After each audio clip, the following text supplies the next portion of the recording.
एक ऐसी कौम जिसको अल्लाह ने पानी में डुबोकर हलाक कर दिया, एक आंधी जिसने पहाड़ों जैसे मजबूत लोगों को खजूर के सूखे तनों की तरह उड़ा दिया, एक ताकतवर बादशाह जिसने अल्लाह का मुकाबला करने के लिए दुनिया में ही जन्नत बना डाली।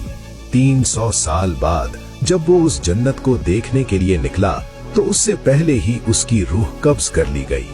एक ऐसी चीख जिसने दुनिया के ताकतवर लोगों को एक लम्हा मोहलत न दी, एक छोटा सा मच्छर जिसने दुनिया के सबसे ताकतवर बादशाह को तड़पा तड़पा कर मार डाला, एक फिरौन जो कहता था मैं तुम्हारा सबसे बड़ा रब हूँ, आज उसकी लाश म्यूजियम में शीशे के अंदर बंद है, और एक ऐसा शख्स जिसके खजानों की चाबियां उठाने के लिए कई आदमियों की जरूरत होती थी, एक लम्हे में अपनी तमाम दौलत के साथ जमीन में धंस गया।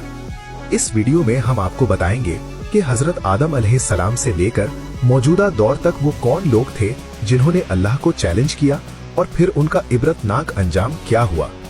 तारीख के पहले दिन से लेकर आज तक हर एक का अंजाम इससे ज्यादा खौफनाक है जितना आप सोच सकते हैं। क्या आप जानते हैं कि एक बादशाह ने कहा था मैं भी जिंदा कर सकता हूँ और मार सकता हूँ। ये तो मैं भी कर सकता हूँ और अभी करके दिखाता हूँ।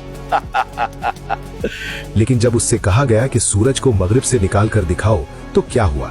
क्या आप जानते हैं कि जिस शख्स ने नबी करीम सल्लल्लाहु अलैहि वसल्लम पर पत्थर मारे उसकी लाश इतनी सड़ गई कि कोई करीब नहीं गया।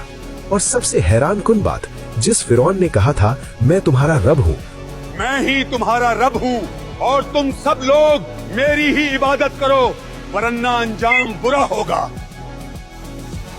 मरते वक्त उसने क्या कहा, मैं ईमान लाया कि कोई माबूद नहीं मगर वही जिस पर बनी इस्राइल ईमान लाए और जो मूसा का रब है। और अल्लाह ने उसकी लाश को आज तक क्यों महफूज रखा। ये वीडियो आपकी जिंदगी बदल देगी, आपको गुरूर से बचाएगी, आपको बताएगी कि इंसान की ताकत अल्लाह की कुदरत के सामने कितनी कम है। लेकिन इंतबाह, ये कहानियां इतनी खौफनाक हैं कि आपके रोंगटे खड़े हो जाएंगे। तो अगर आप में हिम्मत है तो इस वीडियो को आखिर तक देखें, क्योंकि आखिरी वाकया वो अभी चंद साल पहले का है। शायद आपके शहर में भी ऐसा हो रहा हो। तो चले शुरू करते हैं। हजरत आदम के बाद सबसे पहली कौम जिसने अल्लाह को मानने से इनकार किया वो थी कौम नूह।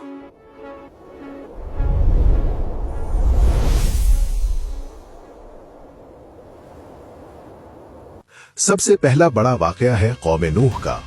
हजरत नूह अलैहिस्सलाम ने अपनी कौम को 950 साल तक अल्लाह की तरफ बुलाया, लेकिन उनकी कौम ने इनकार किया और कहा ये तो एक आम इंसान है, अगर अल्लाह को पैगाम भेजना होता तो किसी फरिश्ते को भेजता। हम एक अजीम कौम हैं और हमारे लिए अल्लाह कभी भी एक मामूली इंसान को नहीं भेज सकता। उन्होंने हजरत नूह का मजाक उड़ाया और कहा अगर तुम्हारा खुदा इतना ताकतवर है तो हमें अजाब क्यों नहीं देता।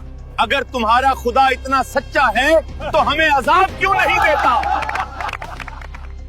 अल्लाह ने हजरत नूह को हुक्म दिया कि कश्ती बनाए। अल्लाह पाक फरमा रहे हैं कि सहरा में एक कश्ती तैयार करो और हम तुम्हारी मदद फरमाएंगे। जब कश्ती मुकम्मल हुई तो जमीन से पानी के चश्मे फूट पड़े और आसमान से मूसलाधार बारिश शुरू हो गई। पूरी कौम पानी में डूब गई। सिर्फ वही लोग बचे जो हजरत नूह के साथ कश्ती में सवार हुए थे। ये था पहला बड़ा सबक उन लोगों के लिए जिन्होंने अल्लाह को चैलेंज किया। दूसरे नंबर पर है कौम आद।